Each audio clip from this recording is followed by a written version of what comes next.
Capitalino aseguró que van a agotar todas las líneas de investigación en el caso del joven y destacó que su declaración en cuanto a las condiciones médicas lo permitan, ya que su salud es la prioridad. Bueno, pues le agradezco mucho a Simón Hernández, él es abogado del Instituto de Justicia Procesal Penal, que nos acompaña esta noche en el estudio. Él está acompañando el caso de Marco junto con otras organizaciones. Abogado, gracias por venir. Buenas noches. Buenas noches, Azucena. Qué amable. Abogado, primero, ¿cómo se encuentra Marco hoy? Delicado, sigue en un hospital con atención médica, siendo valorado y en compañía de sus padres y de su familia. Él no ha podido rendir su declaración. No, hasta este momento. ¿Ha podido hablar con sus familiares, con sus padres, con ustedes? Sí, ya ha podido hablar con ellos y bueno, lo que estamos priorizando en este momento es su recuperación antes que una cuestión que pudiera afectarlo nuevamente. Ayer se dio a conocer, abogado, un dictamen médico respecto a las condiciones de salud de Marco. ¿Ustedes lo conocen? ¿Lo comparten? Bueno, hay un dictamen que circula en los medios de comunicación y sentimos que es una cuestión delicada.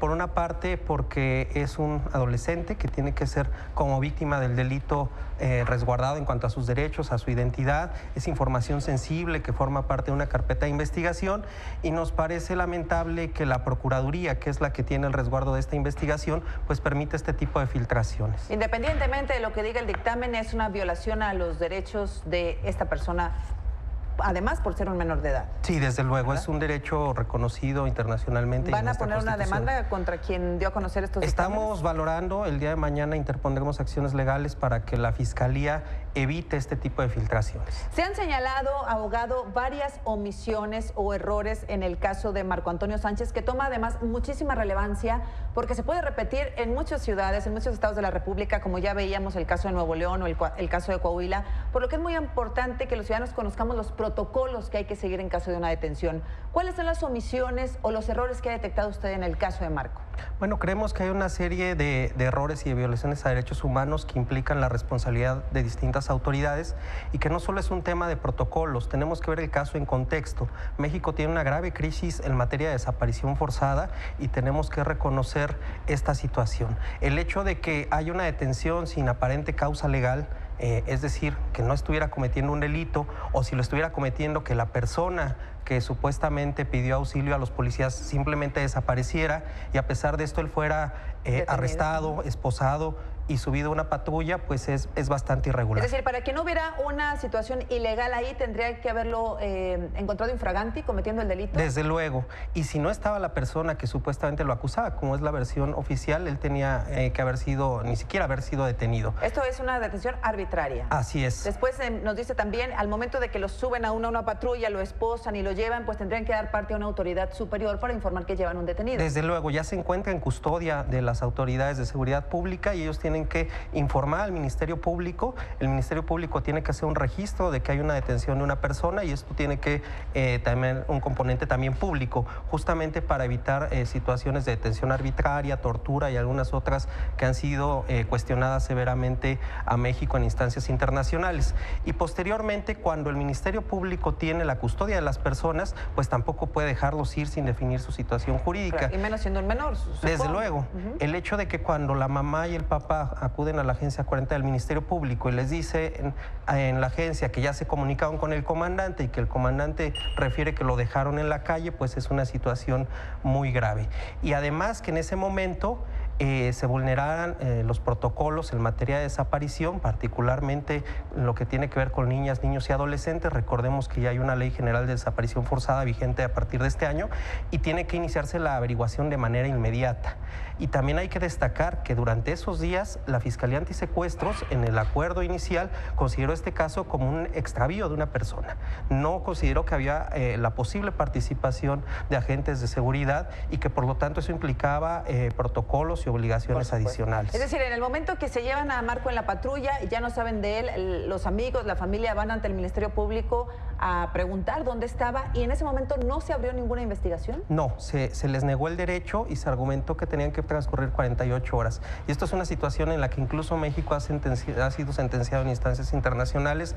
En el caso del campo algodonero por las desapariciones en Ciudad Juárez, la propia ley general establece que no se tiene que limitar entre señalar que hay un plazo de 48 horas, justamente porque en temas de desaparición pues son las horas cruciales para la búsqueda y localización de personas. ¿Habrían faltado al protocolo tanto los policías de la Ciudad de México como los policías del Estado de México, quienes lo encontraron en un puente, presuntamente que el joven se iba a tirar del puente, lo retienen, pero tampoco dan parte a sus autoridades? Es decir, hay una falla de protocolo en las dos corporaciones. Sí, y que además con indicios razonables de que eso fue la comisión de un delito grave, que es la desaparición forzada, porque dos corporaciones policíacas tuvieron bajo su custodia a una persona, incluso una autoridad que ejerce funciones judiciales, como es un juez calificado en Tlalnepantla, y a pesar de pasar por 3 autoridades y estar en custodia de 3 autoridades, el joven volvió a desaparecer.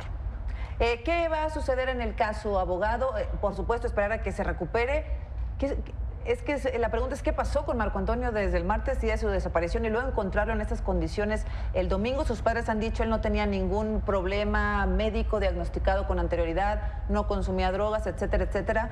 Necesitamos una explicación de qué fue lo que sucedió. Y es una explicación que deben dar las autoridades, porque la afectación que él haya sufrido en esos días, hay fuertes indicios de que pudieron ser responsables las autoridades y no se puede descartar, por ejemplo, la desaparición forzada o incluso una condición de tortura sin una investigación. Y lo que hemos visto es que en el periodo en el que él estuvo desaparecido, simplemente el tratamiento de la Procuraduría fue de desaparición y posteriormente, al ser localizado, pues el anuncio tanto del jefe de gobierno como del procurador de que esto era un caso de extravío y no de desaparición forzada. Y además es una situación que compromete a 2 entidades, a 2 corporaciones policíacas, y por lo tanto estamos valorando también la posible atracción de la PGR en la investigación, porque no hay condiciones objetivas y de imparcialidad y de debida diligencia para darle un tratamiento y una investigación exhaustiva a este ¿Temen caso. que las procuradurías de los estados no sean imparciales en su investigación? Pues si el jefe de gobierno y el procurador y el secretario ya prejuzgaron y señalaron públicamente que no es una desaparición forzada, sino que estaba extraviado, eso nos hace dudar, digamos, de los alcances de una investigación con la debida diligencia. ¿Margo está inconsciente? No, está consciente. Está consciente. ¿Y se encuentra siempre con la familia, con amigos? Sí, está acompañado de su familia. Bien, pues vamos a esperar a que rinda su declaración. Ya han pasado demasiadas horas. ¿Les han dicho qué sustancia pudo haber tenido en el cuerpo para que no le permita recuperar la conciencia? Siguen valorando los médicos y bueno, estamos a la espera de eso. Sí creemos que las cosas hay que llamarlas por su nombre. No podemos decir que un extravío, suplantarlo por una desaparición forzada, o decir que cuando hay un caso de tortura simplemente es abuso de autoridad. Si tenemos una indebida clasificación legal de las cosas, desde luego que las investigaciones pues no van a ser adecuadas a la naturaleza y a la gravedad de este caso. Bueno, pues no se puede descartar la desaparición forzada todavía hasta no concluir con la investigación. Desde luego. Le agradezco, abogado, y le damos seguimiento al caso. Muchas gracias. Un abrazo a la familia, por favor. Claro que sí. Gracias, buenas noches.